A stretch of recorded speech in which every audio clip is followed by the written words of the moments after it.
पाहत पुढची बातमी। उपमुख्यमंत्री अजित पवारांनी आज विशाळगडाच्या पायथ्याशी असलेल्या हिंसाचारग्रस्त गावाला भेट दिली आहे। पुण्यामधले आपले सगळे कार्यक्रम त्यांनी रद्द केले। अजित पवार गजापूर गावामध्ये पोहोचले आणि तिथल्या नागरिकांसोबत त्यांनी संवाद साधलाय।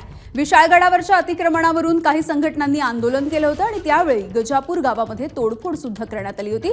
दुसरीकडे विशाळगडावरती झालेल्या या प्रकाराच्या नंतर कोल्हापूरमध्ये इंडिया आघाडीच्या वतीने सद्भावना रॅली काढण्यात आली आहे। या रॅलीमध्ये शाहू महाराज, सतेज पाटील यांच्यासह सर्व नेते आणि कोल्हापूरकर हे सुद्धा सहभागी झाले।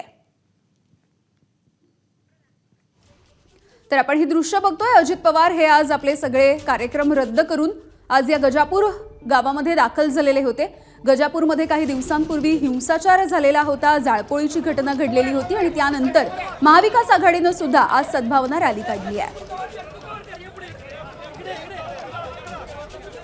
प्रशासनाने गांभीर्यानेच घेतलेलं आहे। प्रशासनाने त्यावेळेस वर पण कुणाला तिथं जाऊन दिलं नाही। त्यावेळेसचा मॉब त्यांनाही समजून सांगण्याचं काम केलं। माजी खासदार संभाजीराजांना पण समजून सांगण्याचं काम प्रशासन त्या ठिकाणी करत होतं। परंतु कधीकधी असा एखादा मॉब हा थोडासा ॲग्रेसिव्ह झाला की मग तो कुणाचं ऐकत नाही। हे पाठीमागची अनेक उदाहरणं आपल्याला आहेत, त्याच्याबद्दल दुमत असायचं कुणाचंच कारण नाही।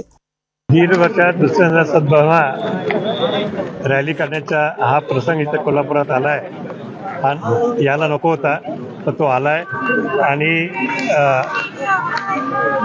याच्यावरूनच आपल्याला लक्षात येतं आहे की इथलं वातावरण जे समतेचं वातावरण आहे, सगळ्यांना एकत्र ठेवण्याचं वातावरण आहे, हे मुद्दामून बिघडवायचा प्रयत्न निश्चित चालू आहे।